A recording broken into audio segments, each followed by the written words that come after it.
इस 198 ग्राम पदार्थ को करोड़ों रुपए की एमडी ड्रग्स बताकर बड़ी कार्रवाई का दावा किया। वो जांच में यूरिया खाद निकली। इस पूरे मामले में गिरफ्तार किए गए पुलिसकर्मी समेत तीनों आरोपियों को कोर्ट ने बरी कर दिया है। और अब बर्खास्त पुलिसकर्मी ने 2 आईपीएस अधिकारियों सहित 19 पुलिसकर्मियों पर झूठे केस में फंसाने का आरोप लगाया है। करीब 16 महीने पहले इंदौर पुलिस ने विजय पाटीदार और शहनवाज शेख को गिरफ्तार करके उसके पास से 198 ग्राम एमडी ड्रग्स मिलने का दावा किया, लेकिन वो तो जांच में यूरिया खाद निकली। पूछताछ के दौरान दोनों ने पुलिसकर्मी लखन गुप्ता का नाम लिया, जिसके बाद उन्हें गिरफ्तार करके जेल भेज दिया गया है।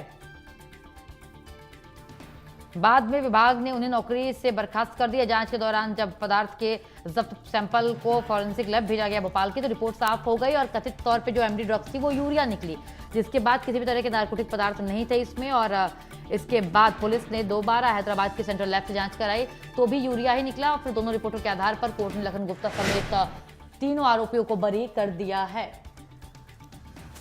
और कोर्ट से बरी होने के बाद लखन गुप्ता ने विशेष अदालत में परिवाद दायर करके दोनों आईपीएस अधिकारियों समेत 19 पुलिसकर्मियों के खिलाफ कार्रवाई की मांग की। उनका आरोप है कि उन्हें सुनियोजित साजिश के तहत फंसाया जा रहा है ड्रग्स के केस में।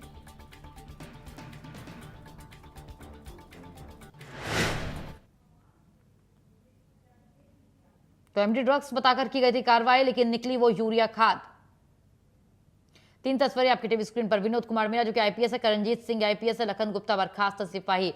तो बर्खास्त सिपाही जो लखन गुप्ता है, इन दोनों आईपीएस के कहने पर लखन गुप्ता के खिलाफ कार्रवाई की गई थी, उन्हें बर्खास्त किया गया था। लेकिन जब चीजें जांच की गई तो जांच में यह सामने आया कि ये तो यूरिया खाद है, एमडी ड्रग्स नहीं है। यानी कि कोई भी नारकोटिक्स का खतरा नहीं बनता है, कोई भी जांच नहीं बैठती और एक रिपोर्ट नहीं। बता दें आपको कि भोपाल में पहले लैब में जांच हुई, फिर हैदराबाद में जांच कराई गई, फिर दोनों रिपोर्ट के आधार पर लखन गुप्ता के बर्खास्तगी को निरस्त किया गया और उन्हें ड्यूटी में ज्वाइन कराया गया।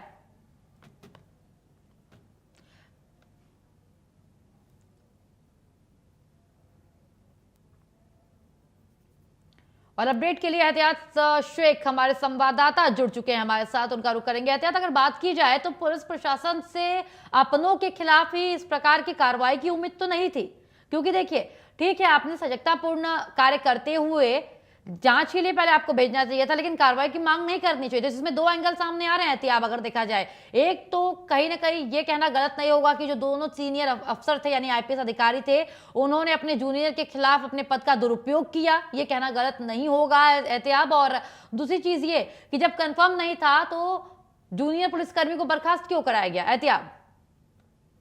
देखिए, निश्चित ही ये कहा जा सकता है। पहले तो सब हम इसके जो शुरुआती दौर है, इंदौर शहर के अंदर 26 फरवरी को एक बड़ा एमडी ड्रग्स का रैकेट पकड़ा जाता है, जिसमें 2 करोड़ की कीमत का इस एमडी ड्रग्स के होने का दावा किया जाता है। 2 आरोपियों को गिरफ्तार किया जाता है। पुलिस वाहवाही लूटती है और वाहवाही लूटने के बाद एक खुलासा और होता है कि इस पूरे षड्यंत्र का जो मास्टरमाइंड है वो पुलिस का ही एक आरक्षक लखन है।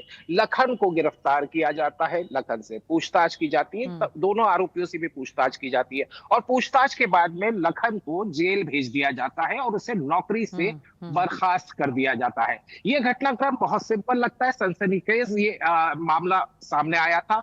ये कहा जाए कि बेहद चर्चा हुई थी इस पूरे मामले की। पुलिस की पीठ थपथपाई गई थी कि किस तरह से उन्होंने कार्यवाही करके अपने ही डिपार्टमेंट के एक षड्यंत्रकारी ड्रग पेडलर को गिरफ्तार किया। लेकिन कहानी उलट होती है। कहानी तब उलट होती है जब उस सैंपल की जांच की जाती है। सैंपल की जांच भोपाल में कराई जाती है और हैदराबाद में। पहले भोपाल में होती है, वहां से मालूम पड़ता है कि साहब ये यूरिया है। उसके बाद हैदराबाद भेजा जाता है वही सैंपल, फिर पता चलता है कि ये यूरिया ही है। अब इसके बाद कोर्ट इन तीनों आरोपियों को बरी कर देती है। उनमें ये आरक्षक भी शामिल है, जिसे कि मुख्य षड्यंत्रकर्ता या मुख्य मास्टरमाइंड बताया जा रहा था कि इसी की देखरेख के अंदर ड्रग पैडलर्स अपने ड्रग्स की ट्रैफिकिंग करते थे। लिहाजा इस पूरे मामले के अंदर कोर्ट की तरफ से बरी होने के बाद में जो सिपाही है वो विशेष अदालत के अंदर एक परिवाद दायर करता है और उसके बाद में जो आरोप आते हैं वे बेहद संगीन आरोप होते हैं। 2 आईपीएस अधिकारियों का तत्कालीन उस समय पेजाजी नगर के एसीपी का नाम लिया गया, साथ ही साथ आजाद नगर के डीसीपी का नाम लिया गया। ये दोनों ही अधिकारियों का नाम लिया जाता है क्योंकि ये कार्रवाई उन्हीं के द्वारा की गई थी। साथ ही 19 अन्य पुलिसकर्मी, जिसके बारे में इस आरक्षक ने कोर्ट में कहा कि इनके खिलाफ सख्त से सख्त कार्रवाई की जानी चाहिए, क्योंकि इन्होंने षड्यंत्र पूर्वक करके द्वेष भावना के साथ उसके साथ इस षड्यंत्र को अंजाम दिया। एक झूठे केस के अंदर उसे फंसाया गया और साथ ही साथ उसका करियर खराब किया गया। निश्चित रूप से बेहद संगीन सवाल खड़े होते हैं। संगीन सवाल तब खड़े होते हैं कि जब अपना ही महकमा अपना दुश्मन बन जाए और षड्यंत्र करके झूठे मामलों के अंदर अगर इस तरह फंसाया जाता है, तो निश्चित रूप से यह कहा जा सकता है कि बेहद संगीन मामला है। इस पूरे मामले के अंदर कोर्ट ने संज्ञान लिया है। आज इस मामले के अंदर सुनवाई होने वाली है। आज इस सुनवाई के अंदर निश्चित रूप से ये कहा जाए कि कई और अपडेट सामने आएंगी। बिल्कुल अपडेट सामने आएंगे एहतियाब, लेकिन देखिए एक सवाल ये भी उठ रहा है एहतियाब, एक सवाल ये भी उठ रहा है कि उनकी बर्खास्तगी क्या निरस्त हो गई है? वो अपनी ड्यूटी पर वापस लौट आए हैं जिन्हें बर्खास्त किया गया था, और ये जो 2 आईपीएस अफसर जिनकी तस्वीरें और नाम सामने आए हैं, इन पर एक्शन होगा या नहीं? क्योंकि देखिए परिवाद दायर किया जा चुका है पीड़ित की ओर से। सब जुडिस है ये कहा जाए, क्योंकि परिवार जो है अभी कोर्ट पे चल रहा है।